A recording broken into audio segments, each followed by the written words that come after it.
Boruto's worst nightmare, Isshiki, has returned. How is this possible? Well, it's thanks to the king of clowns himself. Your life is nothing. You serve zero purpose. Code was tasked with creating a chakra fruit by Isshiki and ascending to godhood by carrying on the Otsutsuki will. Instead, what he has done gives the god tree a will of its own. God damn it! You can't make this up! The Ten Tails has evolved and split itself into separate beings. They equal the power level of the strongest shinobi we've ever seen, much to OG Naruto fans' demise, that is. Now, an example of this power is showcased with Sasuke's evil clone, capable of matching Boruto with a Chidori, and when together, they almost killed him. This is despite the real Sasuke telling Boruto in chapter 5 that if he honed his skills, no one would be able to defeat him. These guys are called the Shinju. However, their first form is the Claw Grime. You see, Code had the genius idea to treat the Ten Tails as his army. In chapter 72, he took L's upon L's in quick succession, which caused this decision. Firstly, his heart was broken by Ada. She ditched his ass for Kawaki, realizing Code was a side chick. She went to Konoha, breaking their alliance, and Demon made his full power look like trash when he got bodied. Therefore, Code decided to divide the Ten Tails into thousands of smaller creatures using his claw marks. Like the Ten Tails, the Claw Grimes have an inherent instinct to consume others, searching for an Otsutsuki to turn them into mini god trees. As seen with oh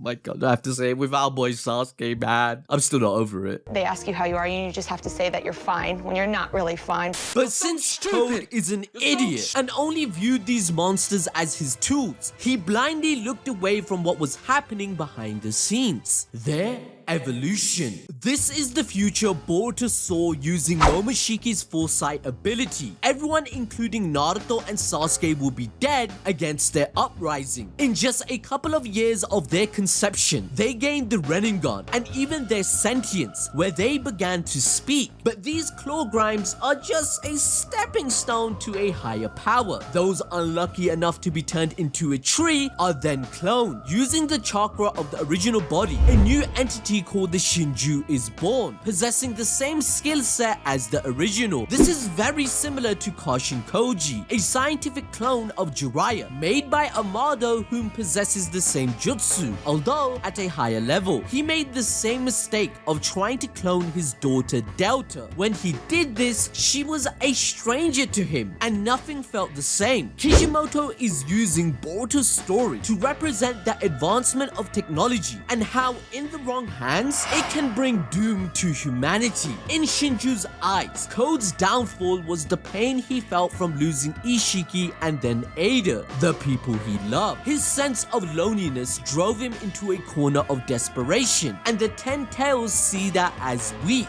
The Shinju's goal is to gain even more knowledge about the world to attain godhood for themselves. Kashin Koji and Shinju were sentient beings who were created solely as tools. And much like the Naruto manga, we are witnessing the damage caused when you treat others this way. If you can remember the early days of Naruto, the GOAT had taught Zabuza this lesson, that shinobi shouldn't be treated as such. It was referred back to in chapter 46 that Naruto has a connection with Kashin Koji due to Jiraiya's ninshu with him, and he saw it as completely wrong that Amado sacrificed him without telling him. Similarly, Code has been treating the Claw Grimes as tools for 3 years, but after evolving, the Shinju believed themselves to be superior beings. Now, to enjoy more peak fiction, find out how Yuji is going to defeat Sukuna with his new power.